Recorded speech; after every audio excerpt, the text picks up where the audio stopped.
am a wife and a mother and an insurance agency owner, a friend, and a PTA advocate. I am so excited to talk about all of the things that I find most precious here within our community, within our lives, and within our faith, friendships, and relationships. Here on Heather's Most Precious. Rabbi Lewis, tell me one of your favorite moments as a child. Gosh, one of my favorite moments as a child, I would have to say anytime that my family took a trip to Disney World was a special moment. Yeah. And it still is to this day. I always feel like a child when I do that, and my congregation knows that about me.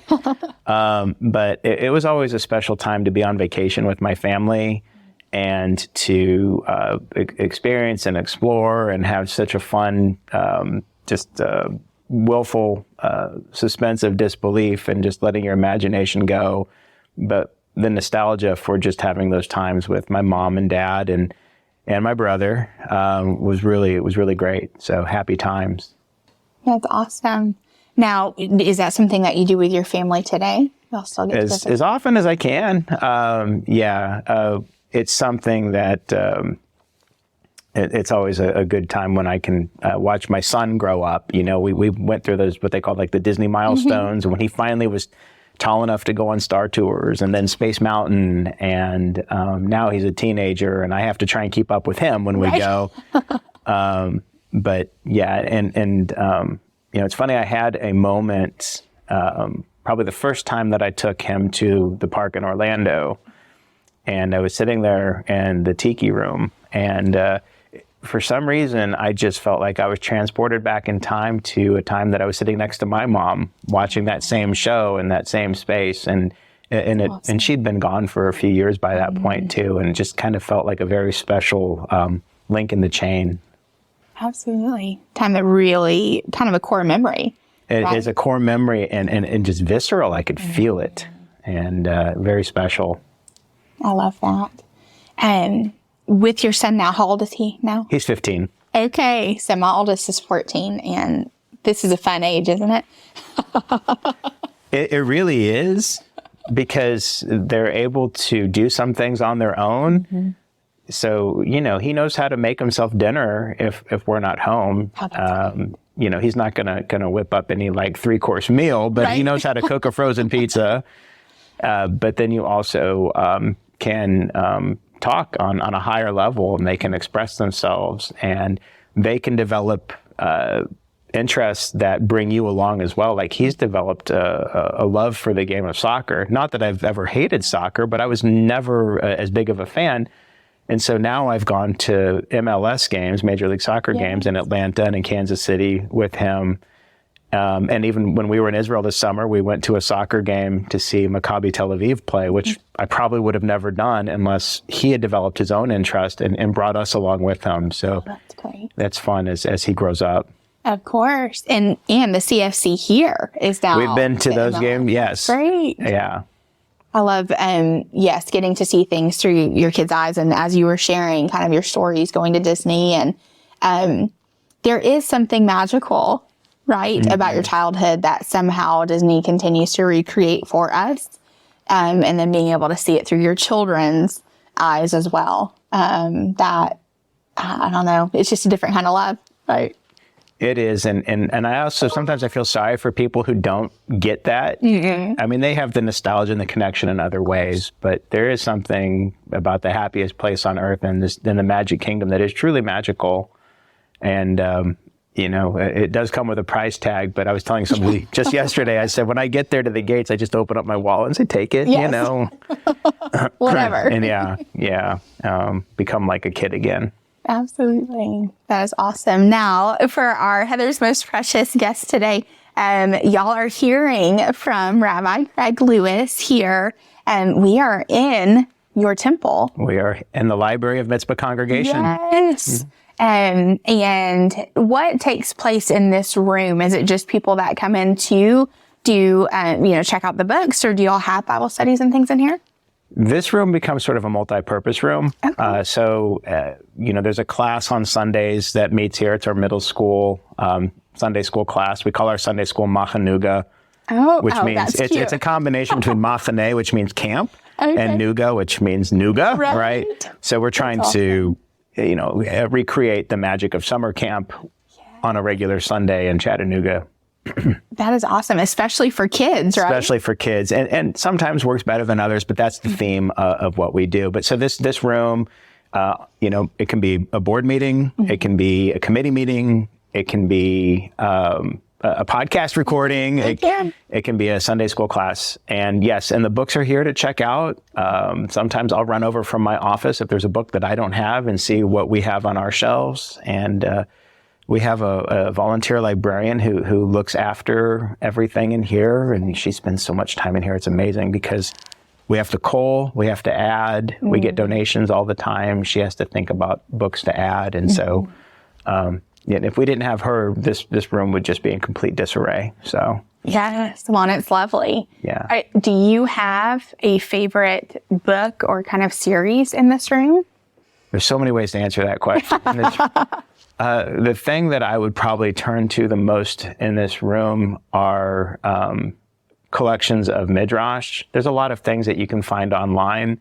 We have a full set of the Talmud, which is several volumes on Jewish law and rabbinic literature.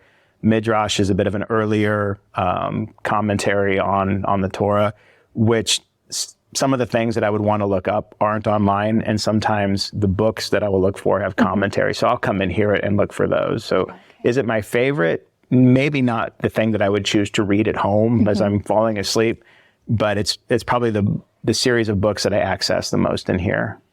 Okay. I love that. Yeah, there's definitely no shortages there. That's amazing. No, we've got, there's history, there's religion, there's interfaith dialogue. We have a whole section on Holocaust history and anti-Semitism. Wow. Then there's just general information along with Torah commentaries. So the Hebrew word is kolbo. Everything is in it. Okay. Yeah. Our library is definitely a kolbo. We've got everything. That is fantastic. Look at us learning new words too. If you want to check out a book, Yes, I'll definitely have to check that out. Now, were you raised in the Jewish faith? Yeah, I grew up Jewish my whole life, specifically within Reform Judaism, which is a progressive movement within Judaism. And that's also reflective of the seminary, the Hebrew Union College, Jewish Institute of Religion, where I studied to be a rabbi. Both my parents are Jewish, and my brother and I actually are both in Jewish professions. Really? He is director of the Jewish Federation in Kansas City, the city where we grew up, and I became a rabbi. And our mother of blessed memory was a Jewish educator in her life, so we both kind of followed in her footsteps.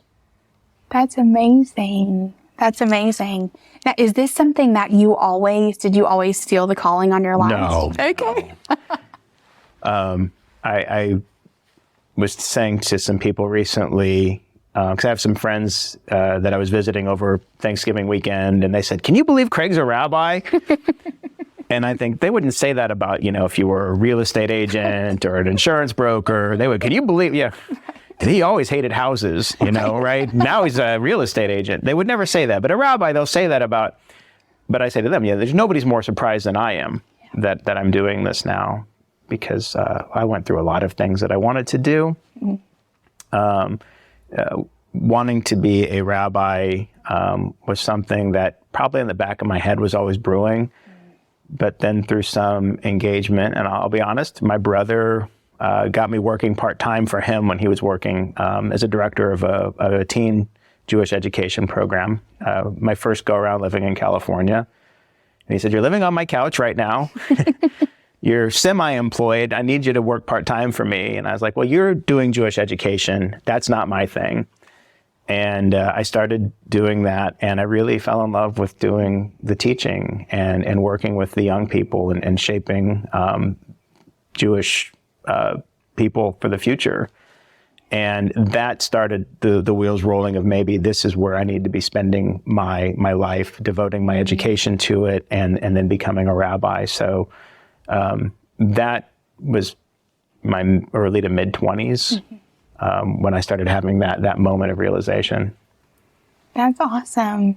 Now, is that something that kind of just hit you, or was it collectively over time that you're like, okay, it kind of all I would have to say pointed. it was collectively over time, but then when the realization hit me, it had to be done. Yeah.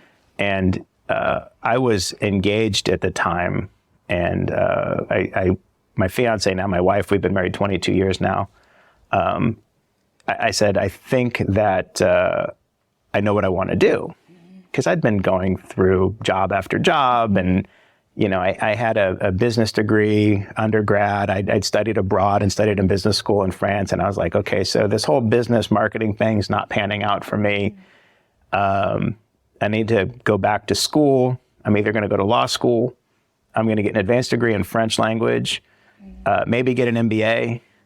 But the only thing that I can really envision actually doing the work and enjoying and feeling excited about was rabbinical school. And she goes, great, what does that entail? And I say, well, it's 5 years of graduate school. And 1 year that we have to move to Jerusalem and live there. And then 4 years in, either Cincinnati, New York, or Los Angeles. And she said, you have to do it. She was my champion for that. Wow. Yeah. So she agreed, and a lot of sacrifice on her part. She basically made sure that I turned in my applications on time, and agreed to move to the other side of the world for a year, and then uproot the life that we had, and is very much a part of this journey, and I couldn't have done it without her. Absolutely. It's amazing when you are called into something, it is both the husband and the wife, right? Well, not just a calling for you. And do you think people understand that? If they don't, I want them to know it. Mm-hmm. And I do bring it up as much as possible. A lot of my friends either met their spouse during their time in rabbinical school or after. There were a few of us that were already married going into school. And it really does. It's a team thing at that point, because, she had a job that she loved. We were living in Memphis, actually. But prior to that, I had thought I was going to make my life in Memphis with her. But I knew that I needed something more in order to have a career and a profession. There's a lot of people will say, if you go back to rabbinical school in your mid to late 20s or later, there were people that were starting in their 50s and later. They say, you're a second career student. And I say, no, I've had a lot of jobs, but this is my first career. Mm-hmm. And so again, without her, without Jennifer, it never would have happened. That's great. Now, I know you talked about living in Jerusalem briefly. Yeah. Now, is that just traditionally part of the schooling? I forget exactly when they started it. It was the Hebrew Union College specifically started requiring first-year students. I want to say it was the late 60s, early 70s.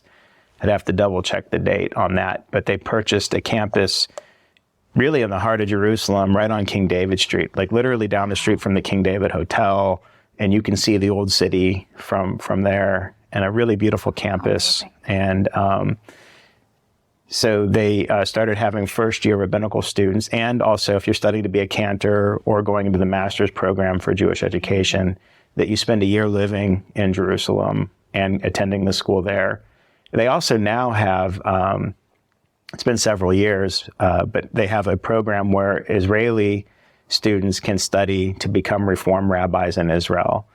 And that's significant because as much as Reform Judaism took hold in the United States, it's still a relatively new phenomenon in Israel, and it's really small but growing to have a progressive religious Jewish movement, because it used to be either you're Orthodox or you're secular, and that's how Israeli society kind of saw themselves, and there wasn't a middle ground, right? So Reform is growing there. They ordain Reform rabbis every year, men and women, serving congregations across Israel. That's amazing.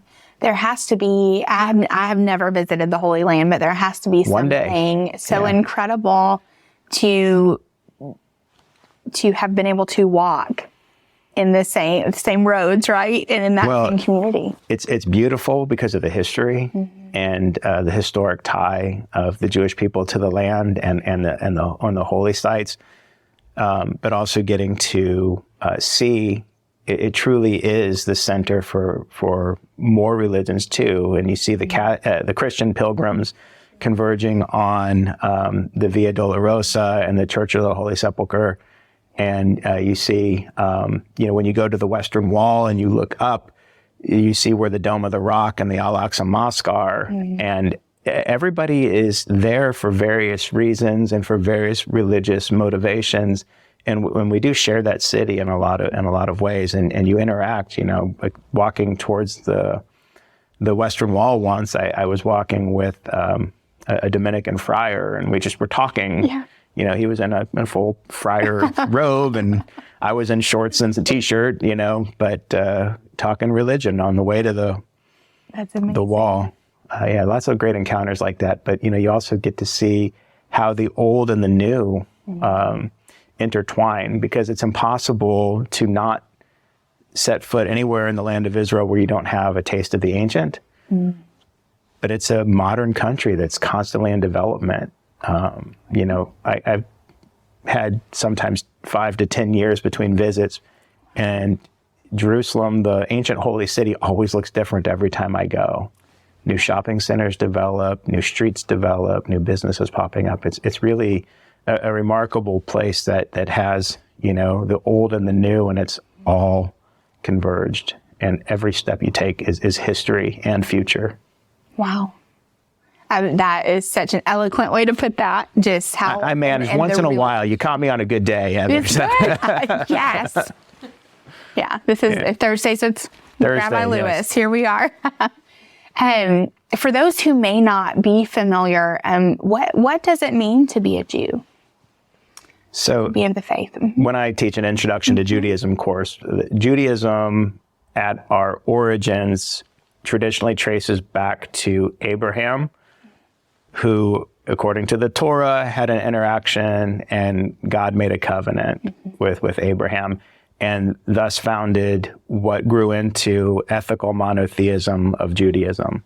So leaving behind a tradition of idols and multiple gods, Abraham founded this new religion with one God. And then there's also an expectation. Part of this covenant is that there are expectations to act ethically and morally within the bounds of that religion. So we always say Judaism is ethical monotheism. And over the centuries, it has grown and developed. Codes of law have been written, developing a Jewish lifestyle. Different interpretations of that Jewish lifestyle have grown. So we're in a Reform synagogue. There's conservative, there's Orthodox, there's Reconstructionist. There's people who are, what they call themselves, bagels and lox Jews. They're cultural. They'll watch a Mel Brooks movie, have bagels and lox, and say, that's my religion. And hey, we're all connected. Right. But yeah, at its core, it's a ethical monotheism. Yeah. I love that. For Christians, we believe, right, reading the Bible, that the Lord speaks to us through the Word. Is it similar with the Torah in that relation, or? It's an interesting question. First of all, I come from a tradition that is a little bit more inclined to say that the words of Torah are good and important and true, but may or may not be the direct word of God, but they can be guiding towards understanding the word of God. But within, the more traditional movements in Judaism, they would say that not just the written Torah, the 5 books, plus the rest of the Hebrew scriptures, and then also the oral Torah, which is all those books over there, like the Talmud and the Midrash as well, are actually part of divine revelation. And that is sort of us being able to read and study God's words or God's intent through those texts. So that does exist within Judaism. But again, so within Reform, there's a wide spectrum of what we teach and what we believe, but we tend to be a little bit more critical in saying, my saying is there's a lot of truth in Torah, even if the Torah is not entirely true, right? Okay. So it may or may not be a historical accounting of all the things that happened in the biblical period, but what we learn from it is still eternal. Okay. Do you feel like a lot of your congregation and the friends and family that you have that are in this faith do believe along the same line? Some do, some don't. Some don't realize they have permission to ask the question. Oh, wow. Right? And for me, I think it's always important to ask a question. Right. Attribution of any quote is essential. So we don't know who the final redactor of the first edition of the Tanakh, that's the Hebrew word for the Hebrew scriptures of the Jewish Bible, Tanakh. We don't know who the final redactor was, but there was somebody who took all of these stories and teachings and put them together into a document. And we also are not sure who the authors are. Okay. So if it was God didn't leave a signature for us, right? Whoever it was, they didn't leave a signature for us. So there's some parts. I was just talking last night. I was doing a presentation at a church in Dalton. And I was talking about the book of Lamentations. It's not signed by the prophet Jeremiah, but tradition attributes it to Jeremiah, the prophet, writing it. So we traditionally say that. And, Proverbs is attributed to Solomon and Psalms is attributed to David. It's hard to say for sure. Right. But we have what the tradition says where some of these things came from. Okay. Are there certain, I would say like John 3:16 is kind of a very known. I've seen that at sporting events on TV. Yeah. It's everywhere. Yeah. Are there certain scriptures in the Torah? I'm going to mess up the others. I would try to say. That's I'm okay. going to say sorry. It's okay. That are very relevant and that people do hold. Absolutely. Dear. Okay. The Jewish tradition will say that the number one text in the entire Torah is love your neighbor as yourself. V'ahavta l'reacha kamocha. And everything else is a commentary on that concept. And they'll also say that, the commandment that's repeated the most in the Torah that you'll see more than any other is do not oppress the stranger. So if you were to take those two ideas where the rabbis of the Talmud say love your neighbor as yourself is more important than any other commandment, and the one that's most often repeated is do not oppress a stranger, that is the basis of what we're expected to do and also what we're supposed to refrain from. There's a great story in the Talmud about a rabbi, two competing rabbis. One was named Shammai, one was named Hillel. And a non-Jew walks in and says to Shammai, he says, I want you to explain the entire Torah to me while standing on one foot. And Shammai was known to be an impatient man, didn't like having his time wasted, and was kind of gruff. So he kicks him out, gets really angry. Don't waste my time, get out of here. That's not a quote, that's a paraphrase. All right. So he goes down the street and he goes to Rabbi Hillel. He says, Hillel, I want you to teach me the entire Torah standing on one foot. Hillel stands on one foot and says, that which is hateful to you, do not do to your fellow man. The rest is commentary, go and learn it. And that's what we're supposed to take away. One is to welcome all people with questions, but two, and the real key, is that everything that you study in Jewish life should bring you to that. And it's essentially the golden rule, just stated in a slightly different way.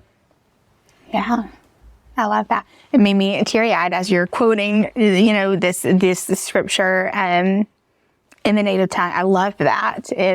I wish that I could do that. Yeah, we'll teach a Hebrew course here somewhere down the road. I appreciate that. Yeah.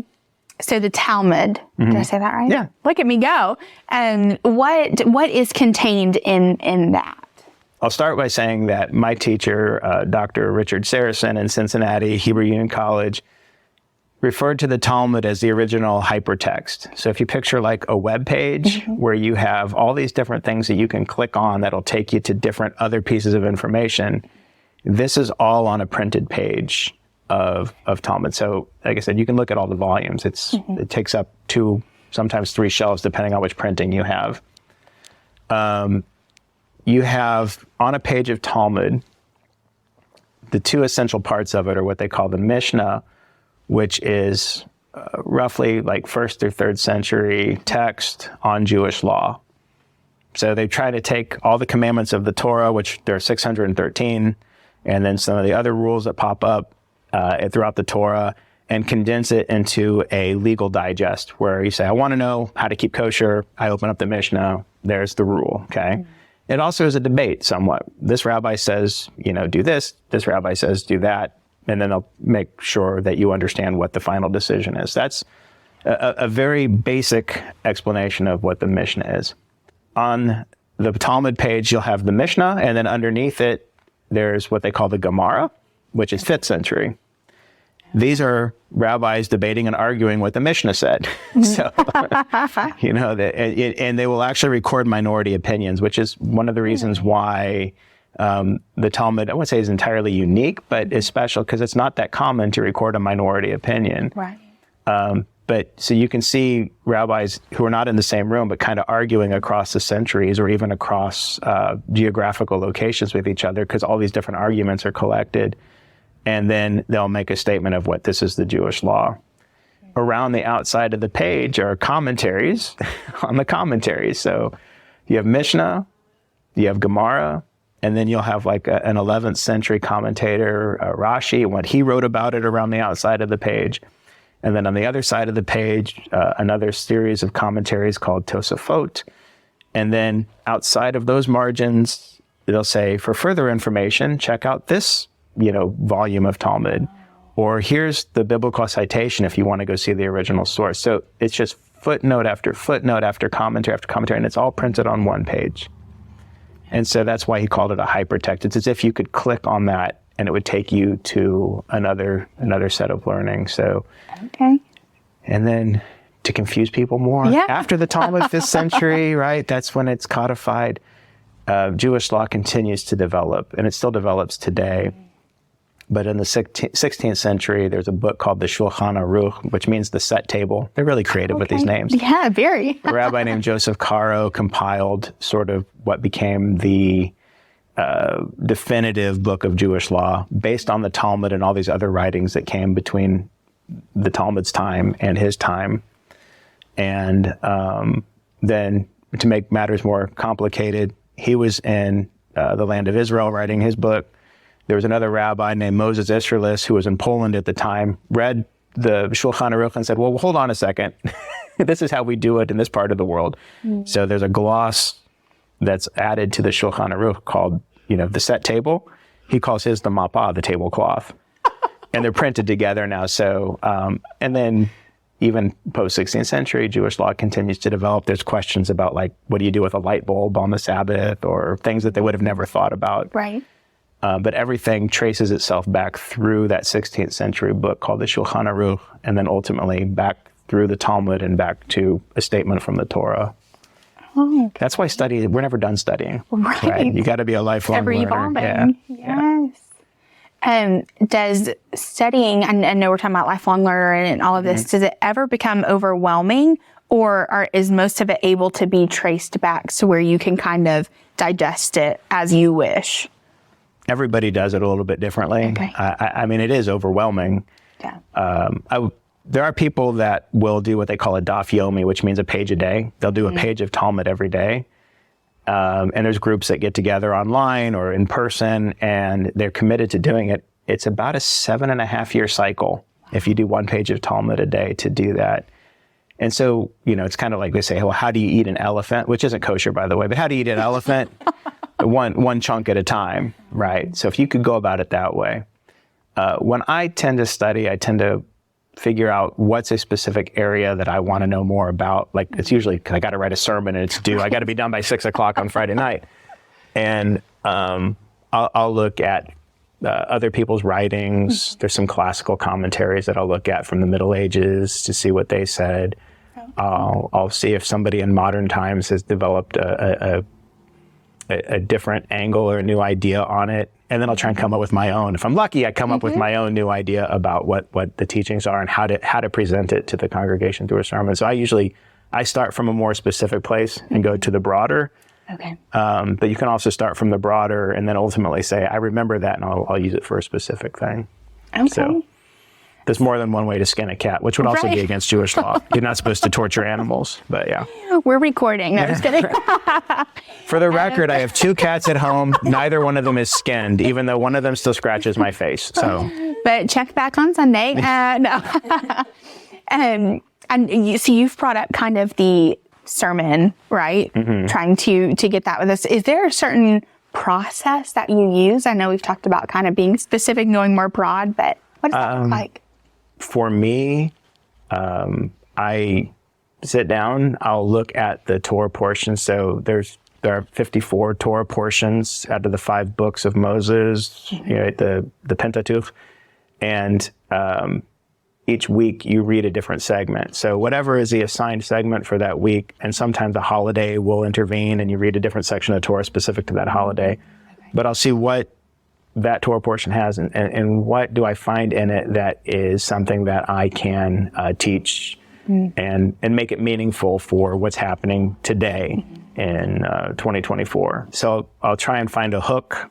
I'll try and come up with an introduction, say, well, here's how I'm going to present it. Sometimes I'm hoping that it's a joke or an amusing story. If it's a more serious time, a more serious topic, I'll try and find something that maybe tugs at the heartstring a little bit. And then you go there and you build an argument for why I think the text tells us this is how we should live our lives. So they called it a homiletics class in rabbinical school. They said sometimes it's best to just, drive with your hands on what is the numbers that you're supposed to get your hands on? 10 and 2. The 10 and the 2. There we go. I can't believe I forgot that. The one thing I forget, the 10 and the 2. So I usually, kick back and I've got my hand down on the 6 and I'm looking around. No. Drive with the 10 and the 2. So they teach you essentially what was the same thing as like a basic thesis that I learned in high school, right? You have an introduction, you make a thesis statement, you have 3 paragraphs of support and a conclusion. At its heart, that's what a sermon also is you're trying to build an argument. You want to use illustrations. You want to use text. You want to explain why the text says this, or maybe this is why we understand it this way. And ultimately, you want to say, this all makes sense because I brought us to this conclusion. And when it goes really well, you've made people think and hopefully give them something to take home that they can then say, I'm going to act differently, or I'm going to do something for another person because of what I learned about the Torah text this week. If it doesn't go well, I've wasted, 15 to 20 minutes of people's time, but I hope that doesn't ever happen. Yeah. But the goal is to give people something to think about. Okay. And I'm sure there are certain pieces of the Torah or certain sermons that you would give that it may be over the same, right, same scripture, same section, but yet you're able to bring another point out of that. That's the beauty of it. Yeah. We've been doing this for thousands of years. A great quote from a book called Pirkei Avot, which means Ethics of the Fathers, which is part of the Mishnah, by the way. I mentioned the Mishnah before.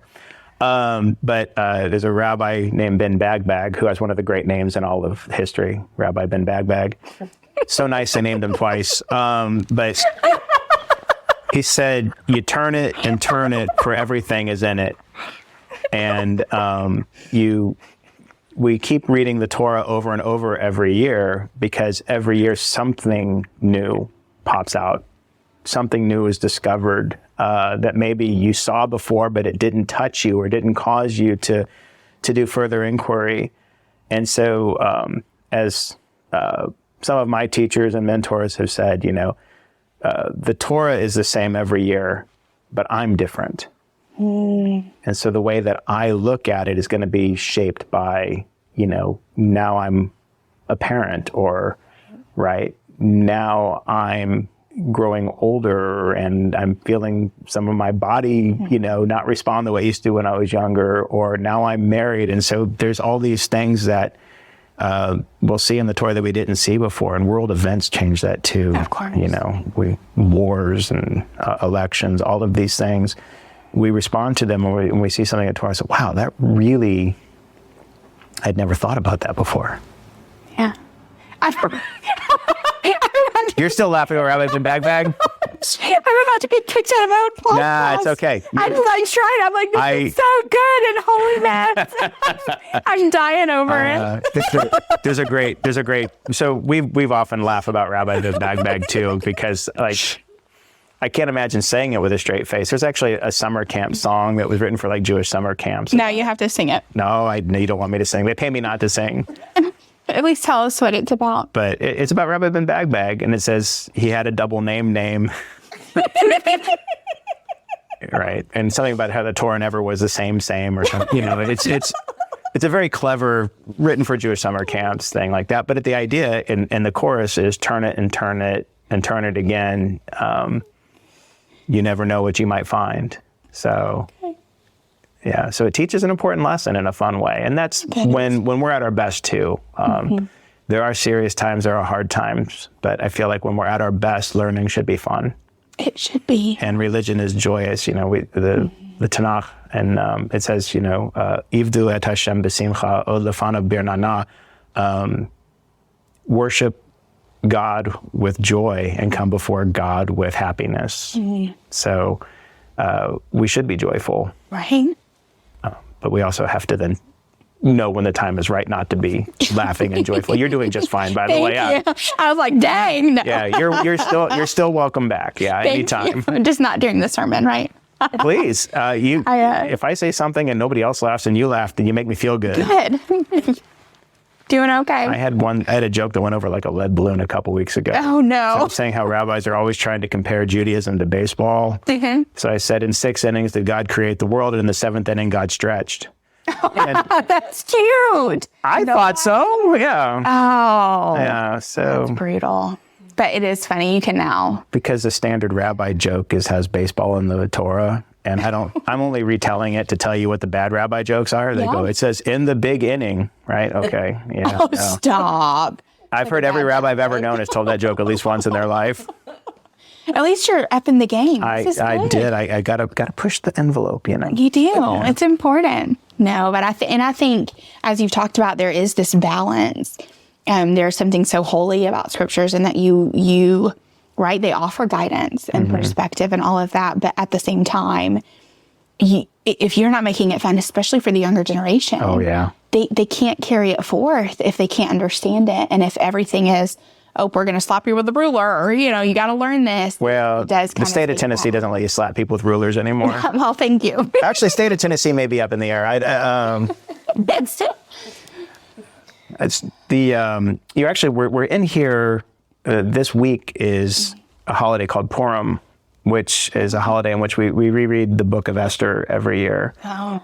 And it's a holiday because it's one of those holidays where they tried to kill us, they lost, let's eat kind of thing, which actually describes other Jewish holidays too. But it is a holiday when you are commanded to make it joyous and fun. So when we read the bad guy's name, Haman, you're supposed to stomp your feet and make noise and drown it out. You wear costumes to reenact the story, or sometimes just to wear costumes to have fun. Oh. And they'll say because Queen Esther had to hide her Jewish identity, like she was behind a mask. We also wear masks on Purim. Yeah. It's also a holiday that says, you're supposed to be so joyous that you drink so much that you no longer know the difference between the good guys and the bad guys. I try and downplay that because I like drink responsibly. Of course. But that's there in the tradition about how we're supposed to celebrate this holiday, and it's pure fun. But I was just teaching a text about this the other night, and this is a modern text, an explanation of Purim, where they said the beauty of it is that it's a holiday on which you can mock even the Torah, all the tradition. You can poke fun at, and then on the rest of the days you take it more seriously. And part of that was to remind us that we don't turn our own religion or observances into idols themselves, because we frown on idolatry.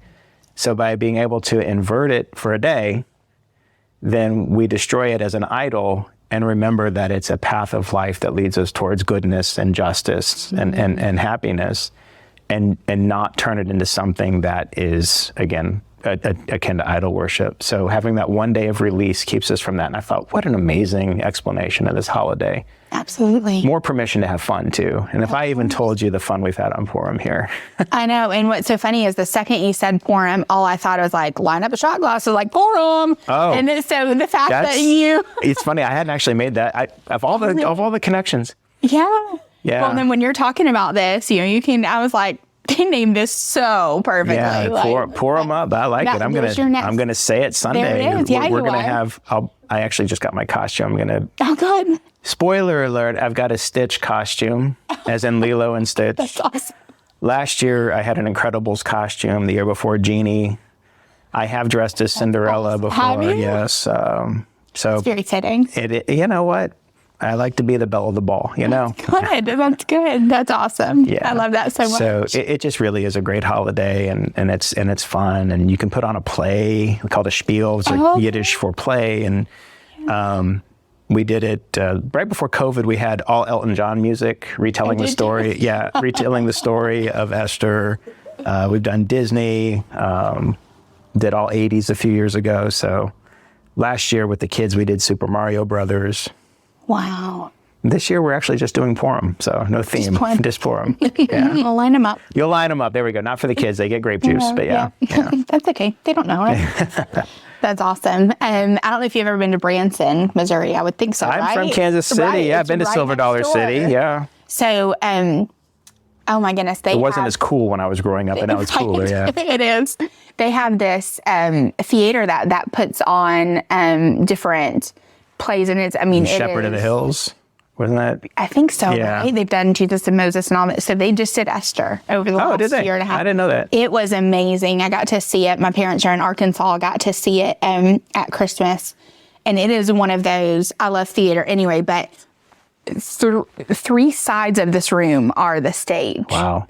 It is living and brilliant and amazing. But man, the story, when you see those stories come to life, and then your kids are even able to see it and understand it. But I think they have it on video, but that would be a fun youth night.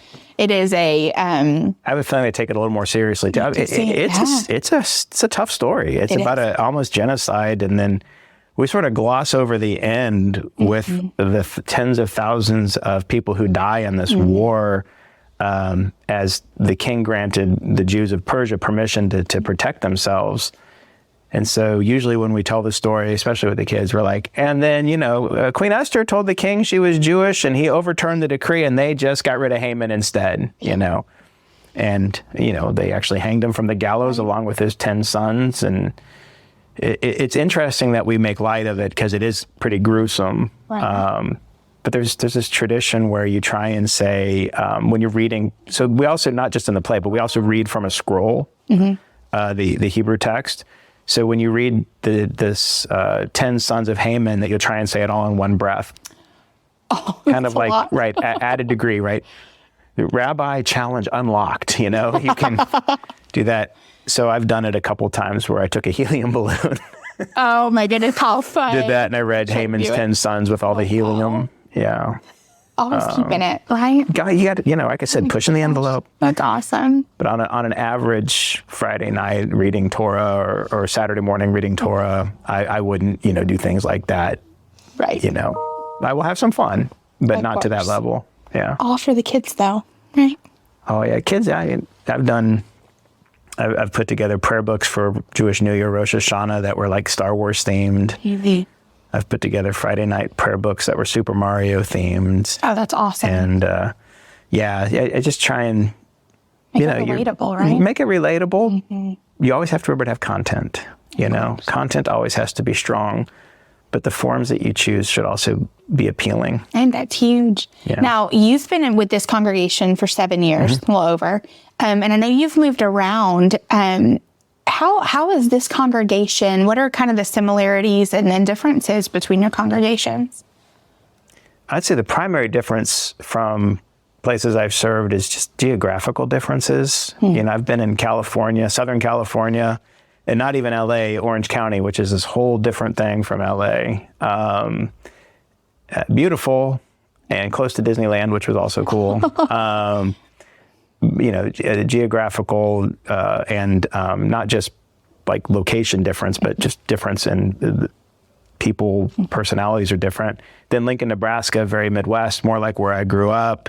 And then here in the South, there's a lot of warmth here. There's a lot of hard history here. There's a lot of remnants of that hard history here in the South that are also in our face all the time. So, but there's, a Southern hospitality, which is right bar none, and a general friendliness. So I would say, also from a Jewish perspective, there's a lot of exceptional pride in Southern Jewish history because it is unique and different. I actually took a course in rabbinical school, not knowing I was going to be in the South eventually, just specifically on Southern Jewish history and what makes it different. And I just have found this is a great place to live. It's a beautiful place to be in Chattanooga specifically. I find the interfaith community to be very warm and welcoming. I find my congregation, we're small but mighty. We have volunteers that just work so hard for us and are generous and keep us afloat and keep the lights on here, keep our building beautiful, keep me and my family in a home. Yeah. Right. So it's really a lot of great things about this community and the history and the future that we want to keep having here as part of Chattanooga.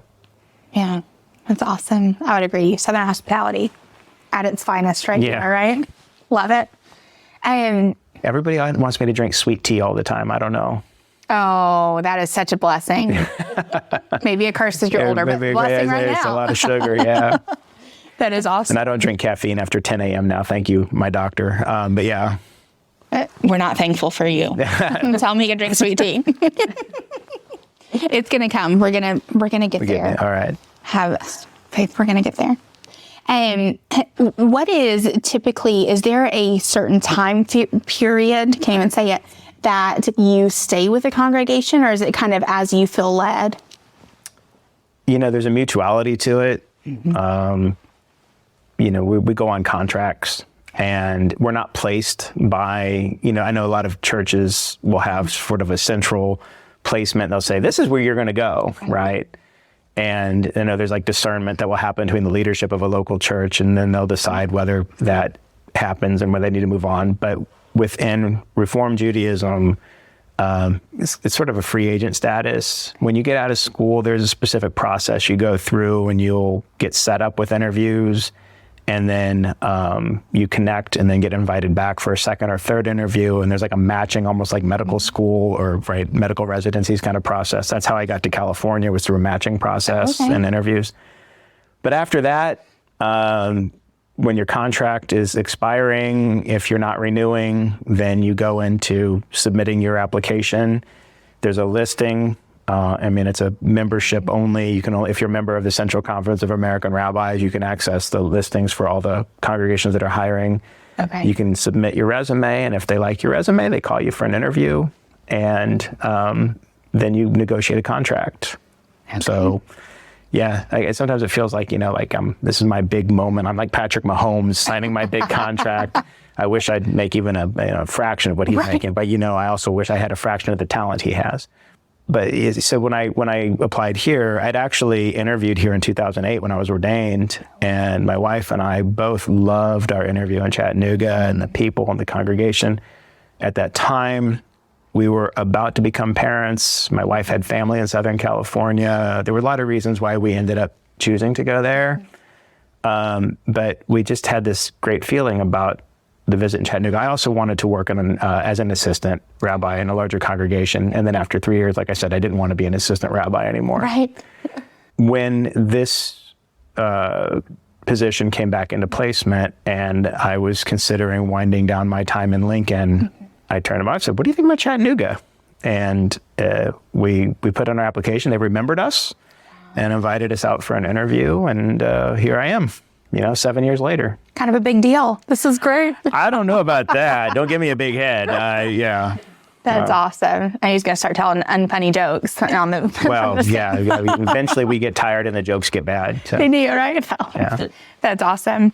Now, I know and I keep going back to the Christian faith. My daddy's a Southern Baptist pastor. Oh, really? Here in town? No. So they're in Arkansas right now, but we grew up in Atlanta and outside.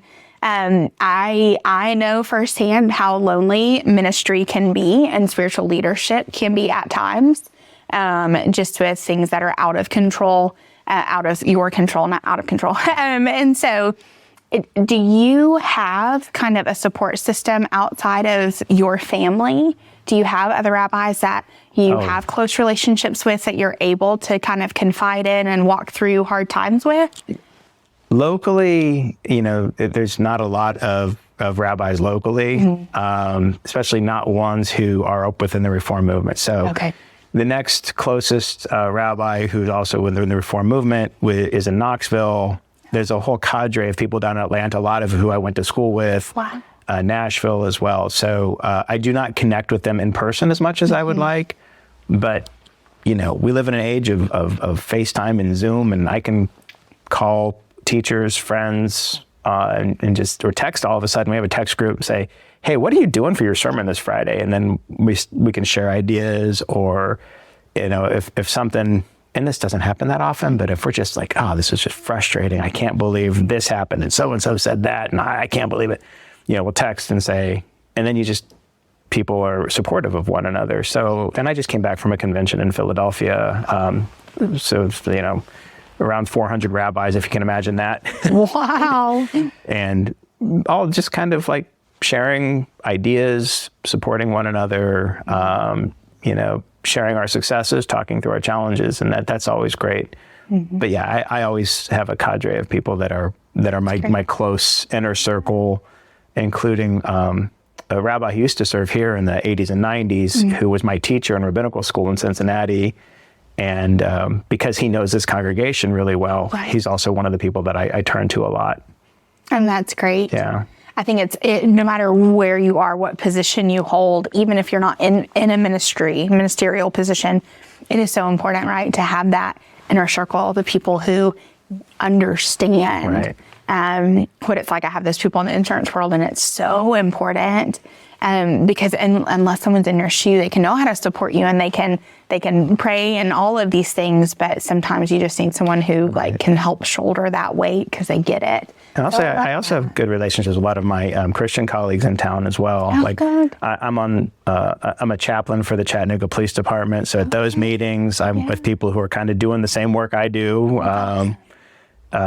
and also just interfaith meetings that I'll have, planning an interfaith Thanksgiving service, or just trying to get together and plan some social action activities and things like that. So it's a different kind of connection because we do have differences in our work and differences in our text. Yeah, of course. But there's a lot of similarities, so it's nice to share those connections as well. As a rabbi, is there something that you wish that you would have known when you first started, transitioned to your first congregation? I wish I would have known, it's like Kenny Rogers said, know when to hold them, know when to fold them. There's times, no, it's more like Ecclesiastes. There's a time to speak and a time to stay silent. Learning that is definitely an acquired skill of maybe hold back on something that you're thinking and then wait for the right time to say it, It's not so specific. It's a more general type of learning, but yeah, you can get yourself into hot water. Like as sort of almost a defense mechanism, sometimes I resort to saying something that I think is amusing or funny. But if you say it at the wrong time to the wrong person, you can really hurt somebody's feelings and you didn't mean to. Right. So that's the kind of thing where I've learned over time, I think, to when it's appropriate to refrain and maybe when it's appropriate to inject some levity. I've gotten into trouble more than once. Mm-hmm. Thankfully, not too bad. Good. You're still here. Yeah, I'm still here. And I would say, luckily, most of these lessons were learned in previous positions. Not the reasons that I left those positions. I'll make that clear. Well. Yeah, but yeah. You just have to be careful. Of course. And that's great advice for any industry, right? Just in your relationship, right? I think so often we somehow tend to spew, even if it's out of a good place, not realizing like, oh, this may not have been a great setting, or it was not necessary at all. And I would love to know, is there something that your Christian friends are surprised to know that y'all maybe have in common? What do we have in common that they would be surprised to know we have in common? A lot of the times, I think they're surprised that we do share a lot of the same text. Yeah. I don't really love the term Old Testament, but I will revert to it because it's familiar, right? Because I always say, well, it never said new and improved. It just said new, right? Right. And when I'm feeling very snarky, I say, well, you remember what happened in New Coke? And that's, again, hopefully, I don't want to offend anybody, right? Like, it's just something that I say jokingly with people. It's like, because it's really, we have Tanakh, which is the Hebrew scriptures, and then there's a New Testament that is a beautiful story about a person who is regarded as the Messiah and the Son of God. It's not what we believe, but we recognize it as a beautiful and moving story. But I don't like to think of them in terms of old and new, because old implies the supersessionism that it's been replaced. And generally speaking, that's something that Jewish people don't like to think of as our text as being superseded. Right. But I understand that being a principle of certain aspects of Christian faith sometimes too. So it ends with some interesting conversations. But even some of the things that like are attributed to Jesus in the New Testament that he spoke, right, in the red ink, right, are things that are direct quotes from our Torah. And so if you read the Hebrew scriptures and then you read the New Testament, you would see that he's quoting directly from the original scripture. And even aspects of books of Midrash, which are early rabbinic commentaries that are not Torah, that Jesus seemed to have an awareness of some of the same things that we were teaching as well through those rabbinic texts. So, those overlaps, I think, surprise people a lot. Yeah, absolutely. And that is very interesting. That may not be called the same thing, right? You've got the Torah, we've got the Bible, but that they are similar in scripture. Well, we use the word Bible too, but okay. It's a general word, but when we start getting into, like what I was talking about is when we start talking about old versus new, that's why we say, why don't we just call it Tanakh, which is the Hebrew term for the Bible, the Jewish Bible. Hebrew scriptures is also all right too, but it makes it also sound very old. It does, doesn't it? Yeah. All of these books are old, Yeah. Why are we competing for who's newer? I don't know. Right. Yeah. And now you mentioned kind of the Messiah and God. Who is God for y'all? And I know you mentioned not believing necessarily in the same way as the Messiah. What does that look like for y'all? Well, first thing about God is, I think it was the priest in the movie Rudy that said, in all my religious studies, I've come to one incontrovertible truth. There is a God and he's not me. So there's my interfaith dialogue, a priest from a movie. Yeah, okay. So the Messiah is generally where we divide ways between Judaism and Christianity. So let's talk about that, right? Sure. So within the Jewish tradition, Jesus is understood as a Jewish man living during the time of Roman rule in Jerusalem, and was murdered by the Romans, and crucifixion was the general punishment for sedition. So he was seen as a threat to Caesar. But the claims of divinity and Messiah, those are part of the doctrine of the New Testament, which is not shared, right? So if that's not part of our religious canon, anything that's within it is not part of what we believe. So we do not believe that the Messiah has been born, and we do not believe, therefore, the Messiah is coming back. My wife had somebody ask her once, she goes, well, wait, so you don't celebrate Christmas, right? She said, no, we don't celebrate Christmas. And they said, what about Easter? So she said, so if we didn't believe that the Messiah was born, then we're also not going to be believing that the Messiah is coming back, right? So the same person, right? Of course. The question of who is the Messiah is a much more complicated. I may not have time to fully explain within the confines of your podcast, but within the baseline, most traditional Judaism, there will be a time when a Messiah, I mean, it's what it means, is anointed, will be anointed, that the prophet Elijah will come and announce that the Messiah is here, and then all of the messianic prophecies will come true, that nothing can stop it, right? When God determines on God's time that the Messiah is coming, that there will be nothing that would be able to stop it. That's baseline general teaching. And also that the Messiah will be completely human, not born of God directly. Right. Okay. And that's another big difference between Jewish messianic belief and Christian messianic belief. Mm-hmm. Now, within the more progressive movements of where I sit, we tend to lean more towards what we think of as looking forward to a messianic age when the world all starts getting along, makes peace together, figures out to share resources, that everybody should be fed, housed, have health insurance, and live with dignity. I know, believe me, but like that's the messianic age is when everybody can live with safety, peace, and dignity, the whole world, and we stop having war. So it's almost like Platonic, and the idea that like there's an ideal out there of what the world at peace would be, and every single person has a responsibility to bring us closer to that time. Oh, wow. And it's a goal. So in every generation, we build towards a time of peace. We're not doing so great this generation, but we're, we hopefully are making improvements as we get closer. So it's not all of Reform Judaism, but generally within Reform Judaism, we talk about a messianic age rather than a messianic person who is going to be the one who is responsible for all of it. It's a bit more of a rationalistic ideal about what it means to have a messianic time. Okay. I appreciate you sharing that. Well, thank you. Like I said, I could go on, but I'm sure you'll save that sermon. Yeah, though, we right? all have to have dinner at some point tonight. Yeah, well, I've given that sermon before. So, so what are your views as far as what's going on in Israel? Oh, now we really don't have time. It's just incredibly, incredibly hard. October 7th was the single most tragic day in Jewish history since the Holocaust. Nearly 1,200 murdered, including hundreds taken hostage, people of all ages, men, women, children as young as toddler age. There was Kafir Bibas, I think, celebrated his first birthday in captivity. I use the word celebrated very loosely. And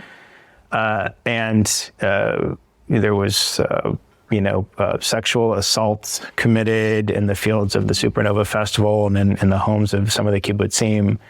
And it was just a horrific attack. So, they say it was around the equivalent of 13 9/11s in Israel, just relatively speaking about their population and what they endured.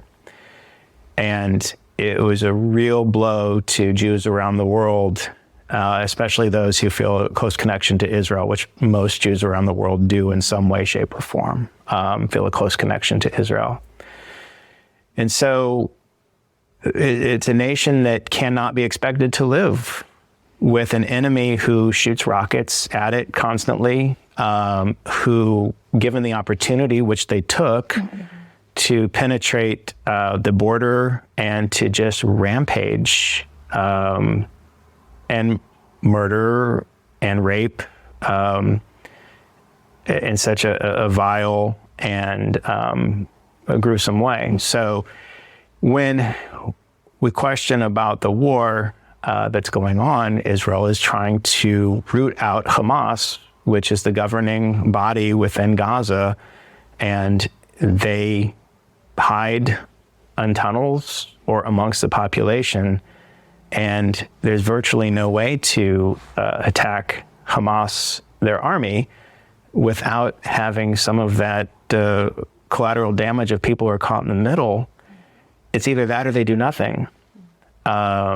And the goal now really is, how do they get the hostages?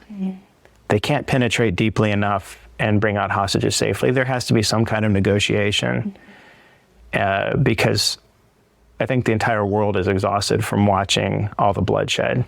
And you can't see the suffering and the famine going on in Gaza without feeling moved and saddened by it. I think it boils down partly to, who do you ultimately hold responsible, right? Hamas started the war and saying, you can't beat us because, we're hiding here. an Israeli government army is saying, we're going to come after you, and we're not going to allow you to hide behind your civilian population anymore. And it's awful. There's no question about it. And I say that any premature death, I just said this last night actually at the church in Dalton, is any premature death is an affront to God. All war is an affront to God. But it's also an affront not to protect your citizens and your sovereign borders. So I mourn for all the death. I believe that Palestinians are inherently deserving by being human dignity and security and peace. And I'm hoping that soon this war will finally come to an end, with only on the condition that all the hostages are released. And then a peace agreement will be reached, and then Gaza can be rebuilt. You can never bring back any of the lives lost, but that it will become a partner in peace. All of the Palestinian Authority in the West Bank and the Palestinians in Gaza, that there will be peaceful nations living side by side. I do believe that the two-state solution, I believe this before and I believe it now even more so, a Jewish state partnering side by side with a Palestinian state is the path forward. How they'll get there is very complicated, and which we don't have time for, because there's a lot of negotiation that will have to happen for that to happen. Do you think that there is hope to get to that point? That's the national anthem of Israel, is Hatikva, which means the hope. If you don't have hope, you got nothing. Right. There has to be hope. There was hope when Yasser Arafat and Yitzhak Rabin signed the camp or the Oslo Accords. And unfortunately, that hope was dashed when Rabin was assassinated by a very Orthodox Jewish settler from the West Bank who didn't want to create peace with the Palestinians. They still tried after that, but ultimately it fell apart. And but if Arafat and Rabin can shake hands and sign an accord, there's always hope that the next leaders, whoever they are, will be able to do that and put everybody back on a path towards peace. Absolutely. Has anyone in your congregation experienced the effects of everything that is going on over there? Indirectly, I will say, thank God that nobody in this congregation has a relative or close friend who was directly killed or kidnapped.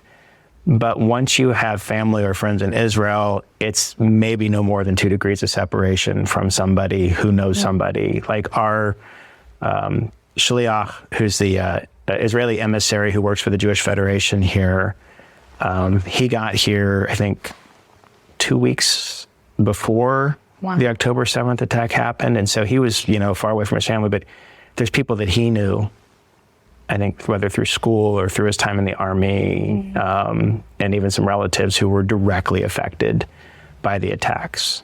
And so, his degrees of separation put me even closer. We have a very close friend who we sometimes refer to as like our daughter, even though she's not really our daughter. She lived with us for a while. And so she made Aliyah, she moved to Israel. Oh, wow. And, we're very grateful that she was nowhere near where the attacks were and where she lives. She's had to go into bomb shelters occasionally, well, frequently, I'll say that, but has not been in any of the direct line of fire, and her close friends. And, there's members here who have relatives in various parts of Israel who have been affected in different ways. But I'm not aware of anybody directly in this congregation who lost somebody within their immediate family or circle. But we all feel it. Of course. Yeah. Deeply. Yeah. Is there a specific prayer that people could join y'all in during this time? Well, our general prayer for peace is called Oseh Shalom. And I'll just do the English. May the one who makes peace in the heavens cause peace to rain down on all of us and on all of Israel and all those who dwell on this earth. And then you can say, Amen. Amen. Amen. May the one who makes peace above cause peace to rain down on us and over everyone. So we say it a lot. Absolutely. And we always hope that it will come true. And you realize I'm going to make you say it again. I can say it in Hebrew too. Yes, that's what I want. I want to hear it. Oseh shalom b'mromav hu ya'aseh shalom aleinu v'al kol Yisrael v'al kol yoshvei tevel v'imru amen. That was really fast. But, I mean, it's amazing. I love that. He has created all of these languages, right? And that no matter what tongue we speak to him in, he can hear that. I mean, it's just amazing. Yeah, think about that. If we didn't have the Tower of Babel, we wouldn't have all these languages. Right, yeah, right. They got something right. Yeah. That is awesome. I have loved hearing you share your heart and learning more about. I enjoyed talking to you. Yes, just about your faith in ways that we can come alongside and join in praying for peace. Before we close, I would love to know, and your congregation here seems to be pretty amazing. I like to think so. I like to think they were amazing before I got here. I'd like to think I have something to do with it. But it's about the people, right? At the end of the day, a congregation is a group of people, and it's the people that make this place special. Absolutely. Is there something that y'all just love to celebrate together? I'd say our biggest crowds, when our social hall is overflowing, is Passover, which will be in April, and Hanukkah. Passover, the celebration of liberation from slavery. You eat matzah. You're supposed to drink 4 cups of wine. Always comes back to the wine for some reason. And you eat a ton of food, a really delicious food, and you retell the story of the Exodus. So people really pack the hall for that one. And then Hanukkah, we have a big latke dinner. You're supposed to eat fried food, and so we make potato latkes, which are basically deep fried potato pancakes. With applesauce on them, right? With applesauce or sour cream. That's the debate. Oh. But I always say sour cream is against my religion. They say, what religion is that? And I say, religion of people who just don't like sour cream. Right. But actually, a lot of people cringe when I say this. I'll put like barbecue sauce on my latkes. I bet that's delicious. I know, it's just like a hash brown. Why wouldn't you put ketchup or Tabasco or ranch? Just come on. The traditionalists, it's either applesauce or ranch. You got that in my head now. Yeah, applesauce or sour cream. We're going to be pouring the sauces, right? Brisket's a big one too. But so like the celebrations, people really turn out for. And then, of course, we have our weekly Sabbath services, those, up and down. We have a big dinner every first Friday of every month. We welcome guests. If you call ahead and RSVP, you can join us for a First Friday dinner. And we have a musical, kid-friendly service on those First Fridays. Oh, that's awesome. Yeah, we'll have to come back and visit. Yeah, we'd be more than happy to have you. So that's awesome. Now, it would not be a proper closing of one of our episodes. You want me to sing again? No. Yeah, I do. I do a song and dance. Good. Dancing on a podcast, that always goes over well. Yeah. It does. And that face for radio, right? And then what we said. But I would love to know, what do you find most precious? I'm going to be really cliche. It's family. As trying as a teenager can be, I love times when I'm with my wife and my son, and those moments that are elevated. And I will add my dog and our cats to that as well. But family, that's how did we get through quarantine? Right. It was because we all realized we liked each other, and we spent a lot of time together. None of it was easy, And I will say, too, just as a rabbi and a parent, when my son became bar mitzvah at age 13, on his 13th birthday, it was just one of the coolest things I've ever experienced in my life, is standing up there with him, watching him become a grown-up in the eyes of the Jewish community, and having that special celebration. So the precious moments with the most precious people in my life. Of course. Look at all those peas. We like it. We like it. You could think I don't have one of those microphones where I keep popping or whatever, As they all come. Wow. Rabbi Lewis, I really appreciate the time that you've spent with us today. Well, thank you so much. I look forward to listening to the podcast and hearing your other episodes too. Yes, absolutely. And for those who have been listening today, I hope that you have found some hope and encouragement as we have shared a specific way to pray for peace over those who need it most. I hope that you have learned more about the Jewish faith and about the Torah and the Talmud and the something with an M. Mishnah. Mishnah. Oh, wow. And Midrash. So close. Yeah. So, yeah. But we hope that this has offered a change in perspective for you. And I hope that you will join us next week for another episode of Heather's Most Precious. But as always, I hope that you will choose to be kind, choose to be grateful, and choose to encourage. Bye, y'all. Heather's Most Precious is brought to you with love by the Hendrickson Agency, an insurance agency serving all of Georgia and Tennessee. The Hendrickson Agency, properly protecting your most precious possessions. Support for Heather's Most Precious is provided by Study.com, which offers SAT and ACT study materials and even has resources for AP and college credit courses. Listeners of Heather's Most Precious get 30% off their first 3 months of any subscription level with offer code PRECIOUS. Just go to Study.com and use offer code PRECIOUS at checkout. Heather's Most Precious is produced by Chattanooga Podcast Studios and is part of the Podnooga Network. Find out more at ChattanoogaPodcastStudios.com. Thanks again for listening. We'll be back soon with another episode of Heather's Most Precious.